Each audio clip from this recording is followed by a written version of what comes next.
Be inspired, supported, and empowered.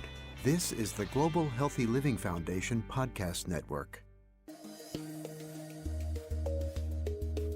Disability is very much a hidden thing. It's a taboo topic.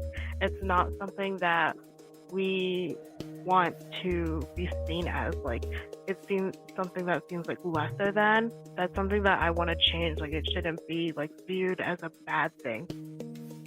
Hello and welcome to TalkingHeadPain, the podcast that confronts head pain head on. Hi, I'm jcoe, Director of Education Digital Strategy at the Global Healthy Living Foundation and a migraine patient for over 20 years. I'm really excited. I'm here with Kelsey Feng, who is an amazing migraine advocate who you may know on social media as Kelsey Migraine. We're going to have a really fun discussion. How are you doing today, Kelsey? I'm good. Surprisingly, no attack yet, so all the fingers crossed stays that way. We're going to knock on wood and we're going to not have an attack today. I feel it for you. I like to start out asking all of our guests, what is their worst migraine experience? Can you sum that up in 3 sentences? I struggle with this one because I feel like there's always one that tops the other one. I think I'm going to go with the latest one I had. It was about end of December into January, about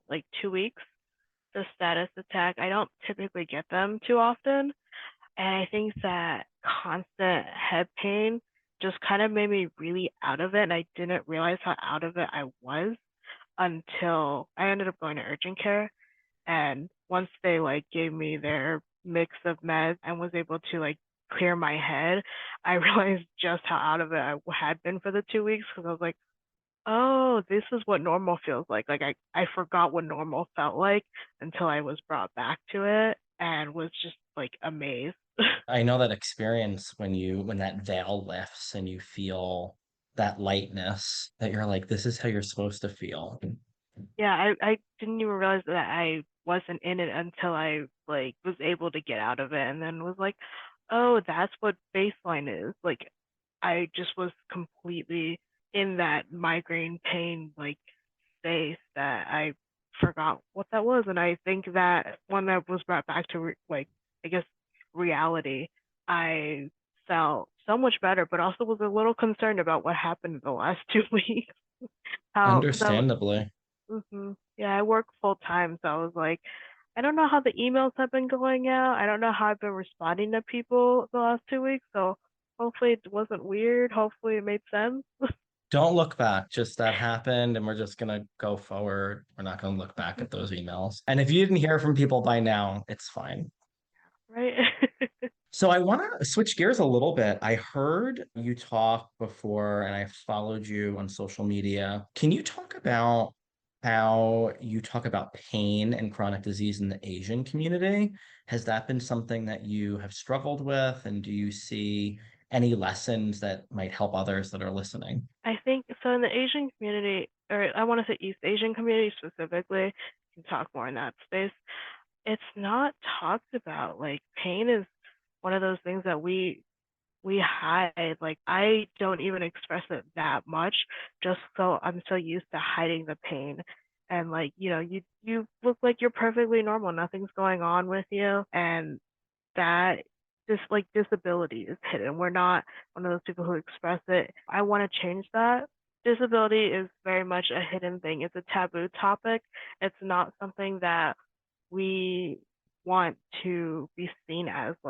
It seems something that seems lesser than. That's something that I want to change. It shouldn't be viewed as a bad thing.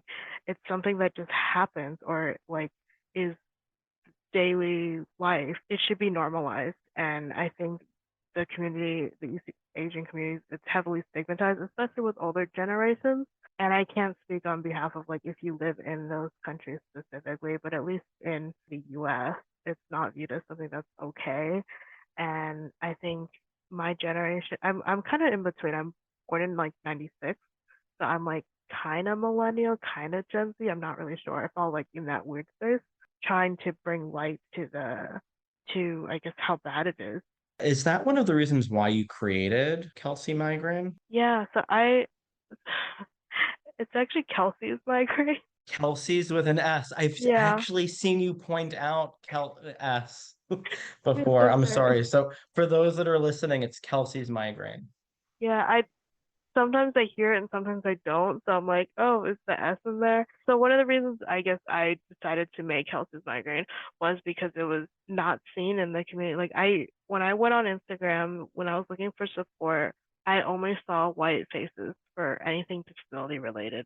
And not that that's necessarily a bad thing, because there was a lot of great content out there, but I felt like there was nothing representing me, my community, and like how our experiences vary based on that. I think the only thing I saw was Shruti's content, so Chronically Meh. I love her content, like I think it's fantastic, but she's also not East Asian, so it's a little bit different. I base like I can grab a lot of, there's generational trauma, there's a lot of things that she's been focusing on that differs from migraine that I relate to, but it is different speaking on because I'm lighter skinned.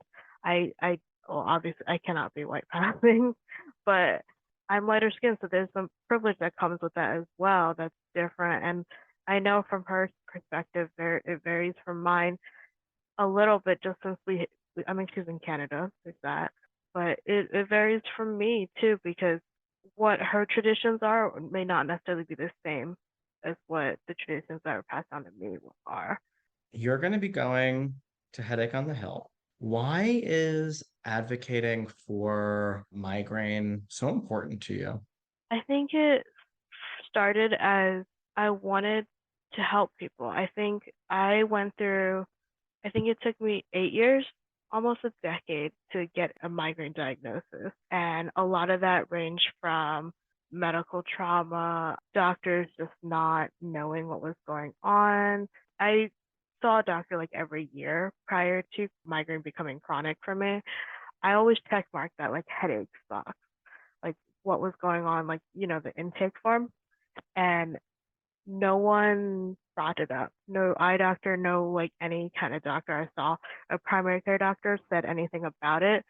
So I just kind of thought all these years it was just a headache.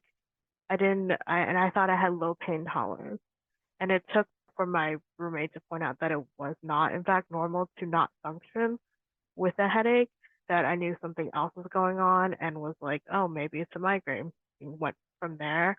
But because it took me so long, I didn't want that to happen to anyone else. I didn't want them to know that, like, family saying the same things. Like, it's just a headache. Like, you're just being dramatic, or like, just take like over the counter meds and it'll be fine.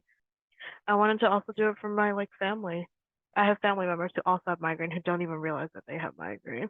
It's really important to be that voice. And I'm wondering, as I'm listening to you speak, knowing that Headache on the Hill is going to have one of the most diverse classes of advocates attending this year, why is it important as a person in the BIPOC community, as a person in the LGBTQ plus community, to be at these events and to advocate? I think it's important. I mean, the biggest reason I see is showing that this is not like a middle-aged white woman disease, despite it being advertised that way, besides it being represented that way in the media. I wanted to show that like it affects everyone, and it affects everyone. It's not the same symptoms in everyone. It also affects queer BIPOC communities even more so than white communities because we're multi-marginalized. There are things that impact us more than what, just primarily white cis straight communities have to deal with. Like we, have greater rates of income inequality. There's so many things.